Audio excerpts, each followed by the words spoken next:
ನಾನು ಭಾರತೀಯ ಜನತಾ ಪಾರ್ಟಿ ಯುವ ಮೋರ್ಚಾದ ಯುವಕರಿಗೆ ಕರೆ ಕೊಡ್ತಾ ಇದ್ದೇನೆ. ಮಂಗಳೂರಿನಲ್ಲಿ ಎಲ್ಲ ವ್ಯವಸ್ಥೆಗಳನ್ನು ನಿಮಗೆ ಬೇಕಾದ ಎಲ್ಲ ಸೌಕರ್ಯಗಳನ್ನು ನಾವು ಇಲ್ಲಿ ತಯಾರು ಮಾಡಿಟ್ಟಿದ್ದೇವೆ.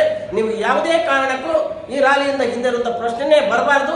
ಅದಕ್ಕೆ ಮುನ್ನುಗ್ಗಿಕೊಂಡು ನೀವು ಪೊಲೀಸರು ಏನು ಅರೆಸ್ಟ್ ಮಾಡಿದ್ರು ಎದೆಗುದ್ದಂಥದ್ದು ಅವಕಾಶವನ್ನು ಕೊಡದೆ ಪೊಲೀಸರ ಸರ್ಪಗಾವಲನ್ನು ಮೆಟ್ಟಿ ಮೇಲೆ ಬಂದುಕೊಂಡು ನೀವು ಇಲ್ಲಿಗೆ ಮುಟ್ಟುವಂತಹ ಕೆಲಸವನ್ನು ಮಾಡಬೇಕು. ಆ ಮೂಲಕ ಭಾರತೀಯ ಜನತಾ ಪಾರ್ಟಿ ಯುವ ಮೋರ್ಚಾ ಹಮ್ಮಿಕೊಂಡಂತಹ ಒಂದು ರ್ಯಾಲಿಯನ್ನು ಜಯಶೀಲವಾಗಿ ಮಾಡುವಂತಹ ಕೆಲಸ ಭಾರತೀಯ ಜನತಾ ಪಾರ್ಟಿಯ ಕಾರ್ಯಕರ್ತರ ಜವಾಬ್ದಾರಿ ಆಗಿರ್ತಾರೆ. ಅಷ್ಟು ಮಾತ್ರ ಅಲ್ಲ, ಈ ಕಾಂಗ್ರೆಸ್ ಸರ್ಕಾರದ ಅಂತಿಮದ ಗುಂಡಿಯನ್ನು ಭಾರತೀಯ ಜನತಾ ಪಾರ್ಟಿ ಕರ್ನಾಟಕದಲ್ಲಿ ಹೊಡೆದು ಹಾಕುವಂತ ಎಂಬಂತಹ ಒಂದು ದೃಢ ಸಂಕಲ್ಪವನ್ನು ನಾವು ಮಾಡಬೇಕಾಗಿದೆ. ಆ ಮೂಲಕ ಈ ಒಂದು ರ್ಯಾಲಿ ಯಶಸ್ವಿ ಆಗಬೇಕು. ಅದಕ್ಕೆ ಬೇಕಾದಂಥ ಎಲ್ಲ ವ್ಯವಸ್ಥೆಗಳಿಗೆ ನಾವಿದ್ದೇವೆ.